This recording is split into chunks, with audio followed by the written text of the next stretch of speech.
Hi everyone and welcome to my kitchen. Today I'm gonna make a corned beef and cabbage, potatoes, carrots, all your typical St. Patrick's Day meal. So I'm gonna show you how to make it from start to finish. Even if you've never prepared a corned beef before, you can do this. I learned the hard way that when you buy a corned beef, you really should rinse it off. So if you pull it right out of the bag and put it in here, it'll work. It'll just be really salty. So I've already taken this corned beef and I have rinsed it thoroughly. You're gonna put it into your pressure cooker with the fat side up. That's gonna give you your best results. Always buy the biggest one that you can get because they cook down and they shrink quite a bit. Plus, I want the leftovers to make hash in a couple of days. All right, this guy is heavy. Let's go ahead and put it right in here. The inner pot for our multi-cooker is stainless steel. I love that.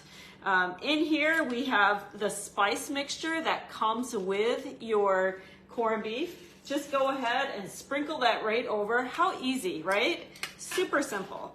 Now we're gonna go ahead and add some garlic. You need 6 cloves of garlic. I've got 5 big ones. And I'm gonna use the little peeler that comes in your garlic prep tool. Today we don't need to chop them or mince them. We're just going to peel them. So you just put it in here and you give it a little roll. My mat is a little bit slick. I'm gonna go right on the counter and you'll hear it kind of crunch. And that means it's pulled all of the peel off. It's like magic.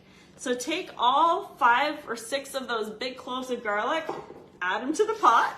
We'll add an onion. Now you can use your food chopper. Today, for the first time, I think in a really long time, I'm gonna show you how to work with a chef's knife. So this is our forged chef's knife. It's a single piece of forged steel from end to end.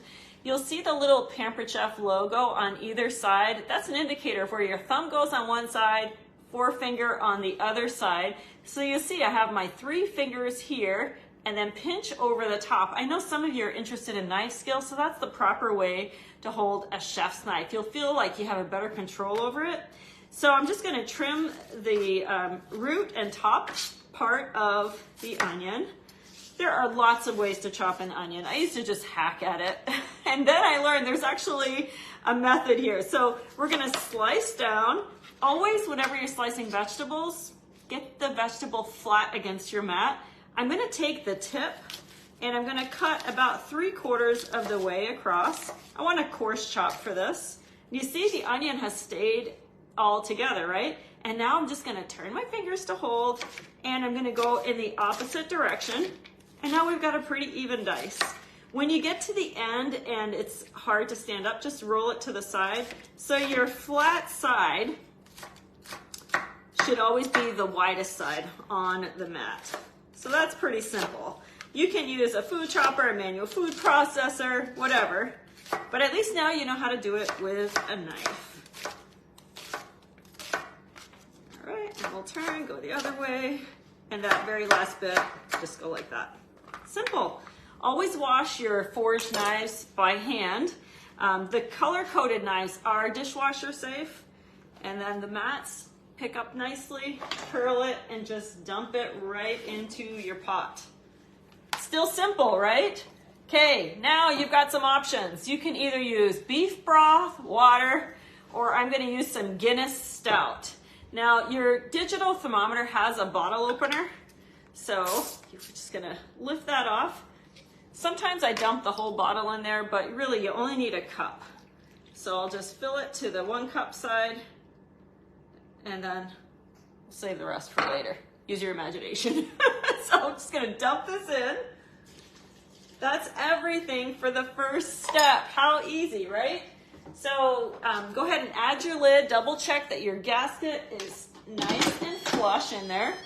And now we're gonna let the pressure cooker do all the work. So you're gonna turn the dial until beef pork lights up. And once it does, press the button in.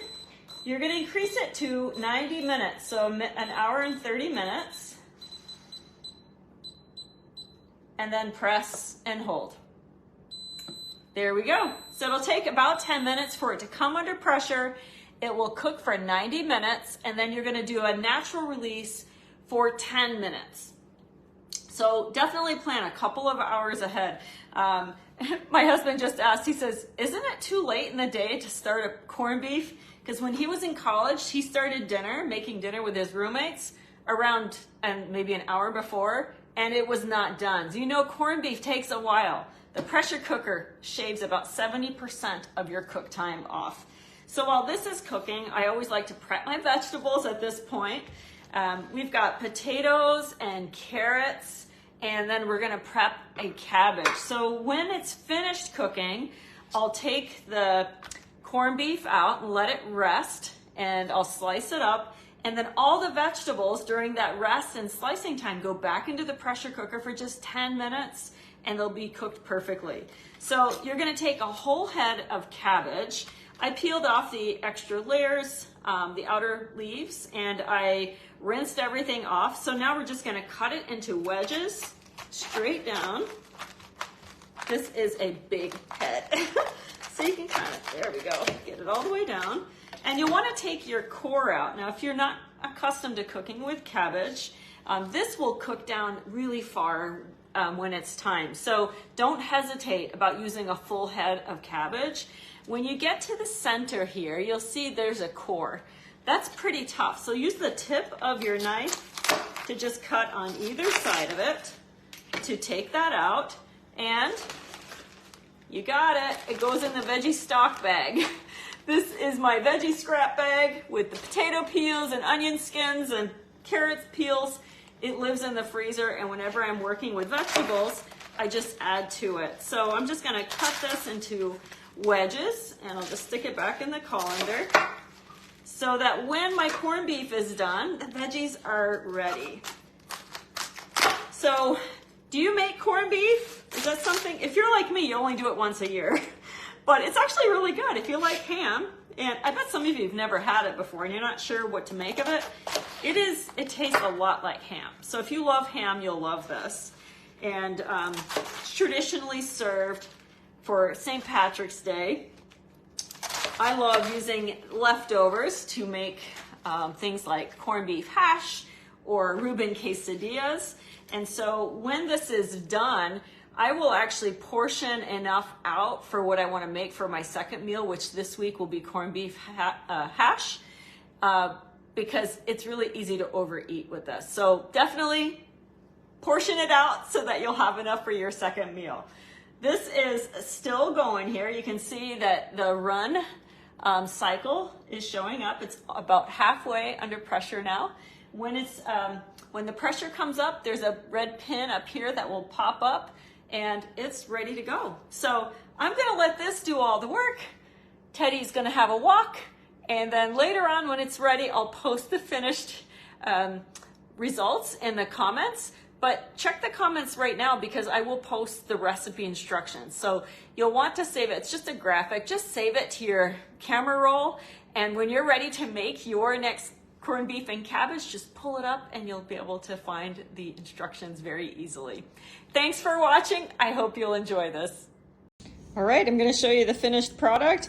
Once the meat came out, I let it rest. I scooped off the fat and it shrunk a lot, just like I told you. So I know I need 2 cups for the recipe for the hash that I'm making in a couple of days. I sliced the rest, and let's take a look at the vegetables that are all cooked here in the pressure cooker.